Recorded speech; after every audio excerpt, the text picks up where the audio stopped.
La caméra d'inspection de réseau Tubicamer 23 permet d'inspecter les réseaux d'évacuation domestique de 30 à 200 mm de diamètre et de passer les coudes 90 degrés à partir du diamètre 50.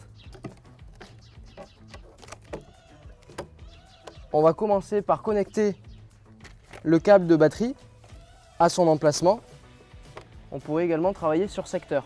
Puis, on va venir brancher le câble de liaison qui va faire la jonction entre le moniteur et le touret.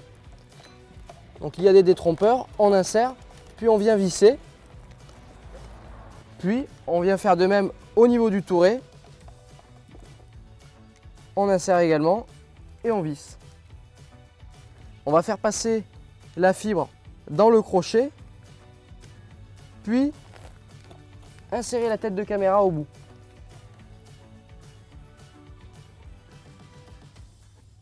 Le verre de la caméra est en cristal de saphir, ce qui lui permet de ne pas se rayer.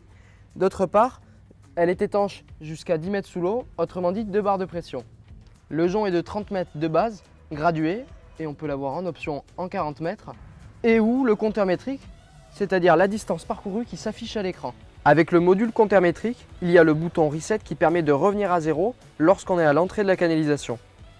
Il existe 2 options pour la tête de caméra, la sonde en 512 Hz qui permet de la repérer en surface à l'aide d'un détecteur, comme le V-Scan ou bien le V-Lock, et ou la technologie fil d'eau permettant une remise à niveau automatique de l'objectif dans le sens du réseau, distinguer le haut du bas et la gauche la droite de la canalisation. On retire le cache, on vient démarrer sa batterie qui dispose d'une autonomie de 6 heures et on vient appuyer sur le bouton mise en marche. Il est fourni dans le pack 2 guides de centrage et celui qui est sur roulette est en option. Leur but est de centrer la caméra dans la canalisation en mettant au bout le centreur adapté à la configuration. Il existe également le format trépied qui est d'office en 40 mètres avec le compteur métrique, permettant d'avoir les 2 mains libres, mais celui-ci ne rentre pas dans la mallette. Une main qui tient le dévidoir, l'autre qui déroule. On pousse au plus près de la canalisation.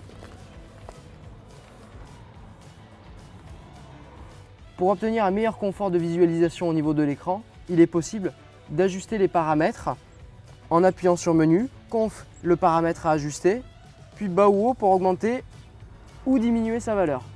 Il y a aussi le potentiomètre qui permet de réguler l'intensité lumineuse des LED pour s'adapter à la fois au diamètre mais aussi à la configuration réseau rencontrée. Le mode enregistrement est accessible en appuyant sur le bouton vidéo. L'interface apparaît. On va pouvoir y naviguer à l'aide de la télécommande ou bien le pad situé en bas à droite de la manette. L'enregistrement se fait sur clé USB ou micro SD. On vient l'insérer. On se reporte à la case visualiser enregistrer et on presse le bouton OK pour lancer une vidéo et on peut appuyer sur photo pour prendre un cliché. Pour incrémenter les commentaires audio, il suffit de presser le bouton micro. Les précautions d'usage sont par exemple de bien rincer son jonc lorsqu'on le rembobine, de dévisser sa tête de caméra afin de la ranger dans la mallette. Pour travailler sur secteur, on se branche directement au niveau de la régie vidéo sans passer par la batterie. On replie les rabats d'écran et on veille à assécher toutes les zones dans la partie de la mallette afin d'éviter la condensation une fois fermée ou bien de la laisser s'aérer en fin de journée.